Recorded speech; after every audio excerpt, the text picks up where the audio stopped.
કરીએ બનાસકાંઠાના ચૂંટણી મહાસંગ્રામની। એક તરફ કોંગ્રેસ પોતાના ઉમેદવારના ભરોસે ચૂંટણી જીતવા માંગે છે। સમગ્ર બનાસકાંઠામાં કોંગ્રેસના નેતાઓ પ્રચાર કરી રહ્યા છે। સામે ભાજપ પાસે છે મોદીની ગેરંટી। ભલે ઉમેદવાર નવા હોય પરંતુ ભાજપને વિશ્વાસ છે કે બનાસકાંઠાની જનતા મોદીના નામ પર જ લગાવશે મંજૂરીની મહોર।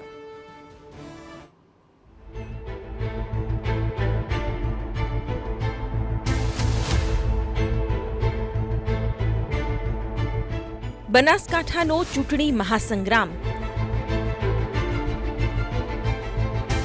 કોણ જીતશે આ સંગ્રામ? ઠાકોર વર્સિસ ચૌધરીનો જંગ।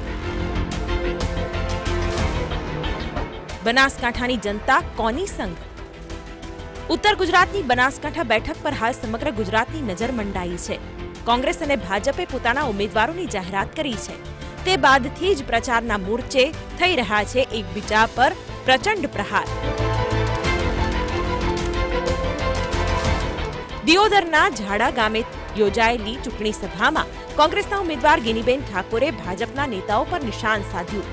ભાજપ નેતાઓ પર આક્ષેપ કરતા ગેનીબેને કહ્યું કે 10 વર્ષથી બનાસ ડેરી અને બનાસ બેંક એક જ વ્યક્તિનો રાજકીય અડ્ડો બની ગયો છે। પહેલા વર્ષમાં એકવાર બનાસ ડેરીના સામાન્ય સભા યોજાતી હતી, પરંતુ હવે બનાસ ડેરીમાં એક જ વ્યક્તિની મરજી ચાલે છે।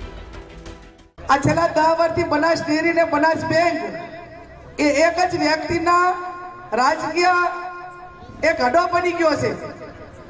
એમનું સારું લાગે એના માટે કરીને વસ્તીને બોલાવવાની, સ્ટાફને છોડી મેળવાનો, એમનું ભલું થાય ને એમને પોતાને ચા રાજકીય લાભ મળે છે।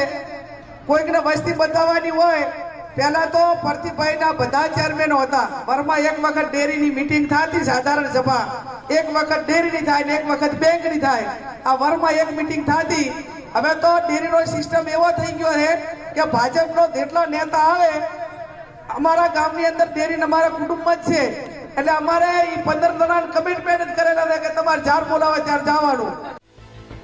તો બીજી તરફ કોંગ્રેસના પૂર્વ ધારાસભ્ય શિવા ભુરિયાએ ભાજપના ઉમેદવાર રેખાબેન ચૌધરી પર પ્રહાર કર્યા।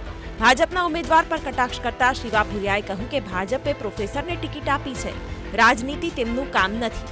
રેખાબેન ભાષણ આપે ત્યારે એવું લાગે છે જાણે તેઓ શાળામાં વિદ્યાર્થીને ભણાવતા હોય। હમણાં અમારે રેખાબેન મારે માર્કેટનું ઉદ્ઘાટન હતું, એટલે પોતે ભાષણ કરવા ઉભા છે, એટલે પોતે પોતાની ભાષામાં ભાષણ કર્યું, એટલે મારે બે જણને પૂછ્યું, મને કે રેખાબેન કે છોકરો ભણાવે એમ કે બોલે છે,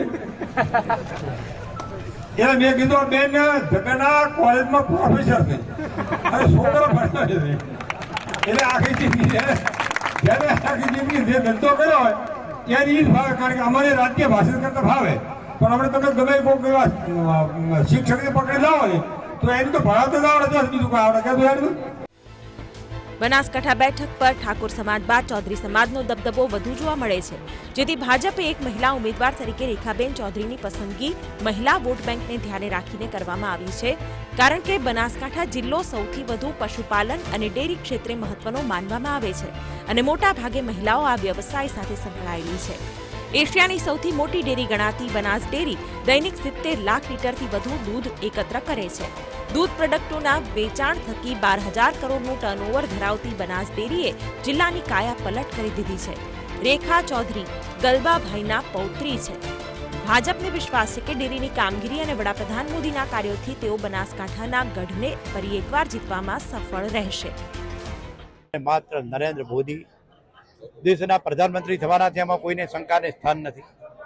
કોંગ્રેસ કંઈ દેખાતી નથી। તમને બધાને ખબર છે કે રોજે રોજ મારા જીતેલા ધારાસભ્યો ભાજપમાં કોંગ્રેસ છોડીને મિત્રો આવે, પણ જે રીતે દેશમાં વિકાસની વાત, વિકાસના મુદ્દાઓ 370ની કલમ હોય, CCA હોય, નર્મદાના નીર હોય, સુજલામ સુફલામ હોય, તળાવ રીતે કરવાની વાત હોય, ખેડૂત સન્માન નિધિ કે દર વર્ષે 6,000 રૂપિયા ખેડૂતોના ખાતામાં જમા થતા હોય, આયુષ્માન ભારત, ઘેર ઘેર ગેસ, આવી તો નરેન્દ્ર મોદીના શાસનમાં જ થયું છે।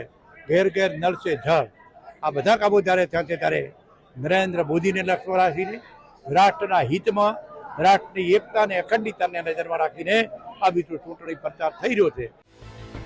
બનાસકાંઠા જિલ્લામાં આ વખતે 3,22,000 મતદારો વધ્યા છે. જિલ્લામાં 2,558 મતદાન મથકો પર 25,51,000 મતદારો મતદાનની પ્રક્રિયામાં ભાગ લેશે.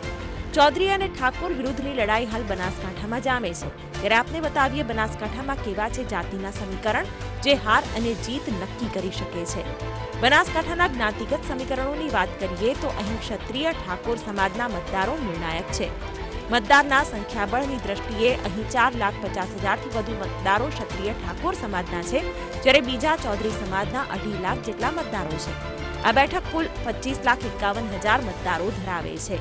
જો કે દલિત અને આદિવાસી સમાજના મતદારો પરિણામ પલટી શકે છે. આ બંને સમાજના 1,75,000 મતદારો છે. આમ બનાસકાંઠામાં જીત મેળવવા ભાજપ અને કોંગ્રેસમાં આર-પારની લડાઈ છે. આમ તો બનાસકાંઠામાં અનેક ફેક્ટર છે, પરંતુ જો મોદી ફેક્ટર ચાલશે તો એક પણ સમીકરણ નહીં ટકી શકે. Bureau report, TV9.